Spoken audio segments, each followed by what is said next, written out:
Welcome back, folks. Let's talk about the most important three matches of the night. Let's start out with Ric Flair versus Shawn Michaels.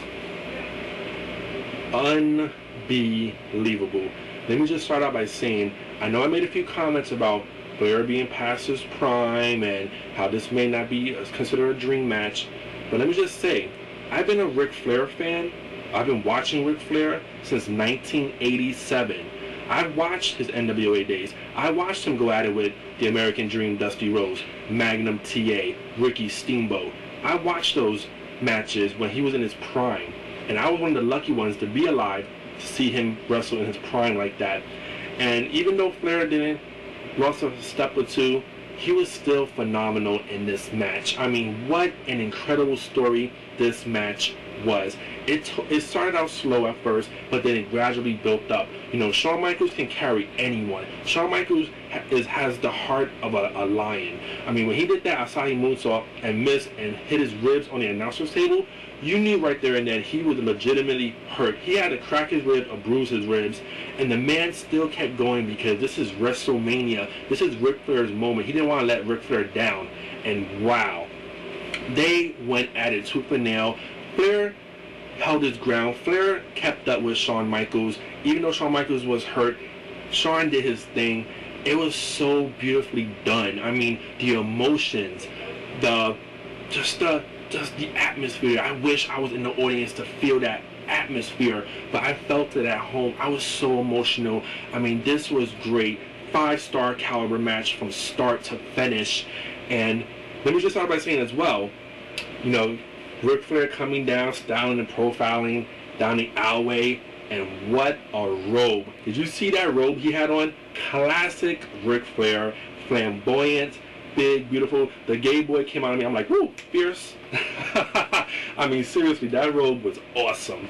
And, you know, only Flair can do that because that's Ric Flair, man. I mean, the dirtiest player of the game.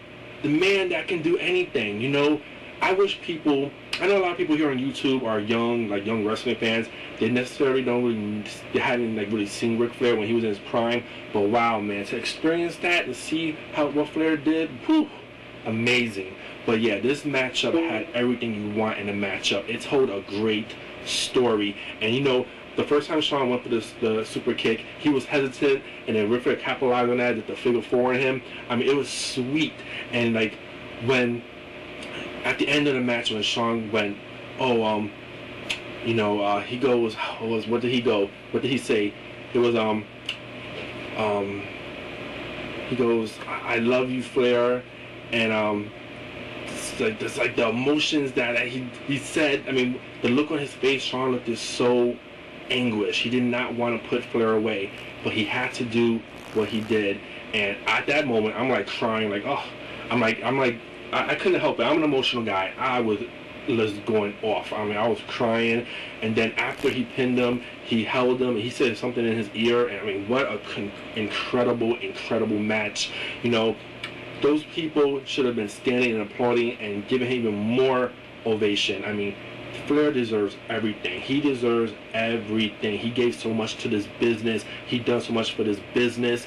People, wrestlers, look up to him. Like, people always talk about how Hulk Hogan is so popular. Yeah, he's commercially popular guy, but people don't, like, wrestlers that want to wrestle don't go, oh, I want to be like Hulk Hogan when I wrestle. No, people say I want to be like Ric Flair, because Ric Flair made that much of an impact. So Flair leaves us, you know, he gave us one final good match, one final bow. Incredible. We'll see if he shows up on Raw tonight. I have a feeling he might. I heard something about they might do some kind of 4 horsemen reunion because, you know, Arn Anderson is there, Barry Windham is there, Tully Blanchard is there, I think backstage on Raw tonight. So they might do a little 4 horsemen thing to like send off Flair, which will be pretty sweet. But yeah, I mean, great matchup. I'm so happy for Flair. He pulled it out. Happy for Shawn Michaels. I hope he's not too injured, but he might be taking some time off because he looked like he was in a lot of pain. So now let's talk about the triple threat match. John Cena versus Randy Orton versus Triple H. When this match happened, the first thing that ran through my head was, holy shit, Undertaker and Edge is going to be the last match of the night, which meant I thought Edge was going to have a big chance of winning for the shock value. We'll get more to that later on. So yeah, this match took place. They flowed very well together.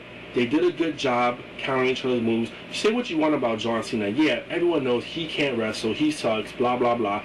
But the man is an entertainer. The man can go out there and entertain his ass off, and that's what he does. And when he's in the ring with good people that can carry him, he looks fucking great. You know, Triple H did his thing, and I'm shocked. I was truly shocked. This was by far the shocker of the night, the shocker of the year so far in the wrestling world. For Randy Orton to retain his title, nobody saw this coming. I don't give a fuck who you are. Nobody saw this coming. No one predicted Randy Orton to retain his title. No one. So when he retained his title, I was like, wow, Triple H actually let his ego aside for one moment and let someone else win the match. But also I thought to myself, damn, this means Edge must be screwed because there's no way they're going to have two heels win the both title matches. There's no way it's going to happen. So, great match from all three of those guys. John Cena has shown that he was actually human. It took one pedigree to put him down. Usually he kicks out of everyone's finishers, but only one pedigree took him out. So, wow, I was shocked by that. So, Randy Orton tonight on Raw, oh my God, he is going to be boasting, and he is going to be he's going to be on fire tonight. I can't wait to see what he's going to have to say, because he has bragging rights for like a whole entire year right now. He beat the two guys that no one said that he can beat. He beat their ass. So now on to the main event. Edge versus Undertaker. Anyone that knows me knows I am a huge Edge mark. I can't say this more. Edge is the best heel in this business.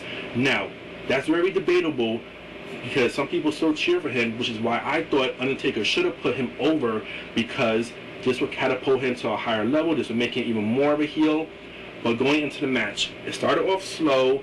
It gradually gotten better. Edge was a counter machine.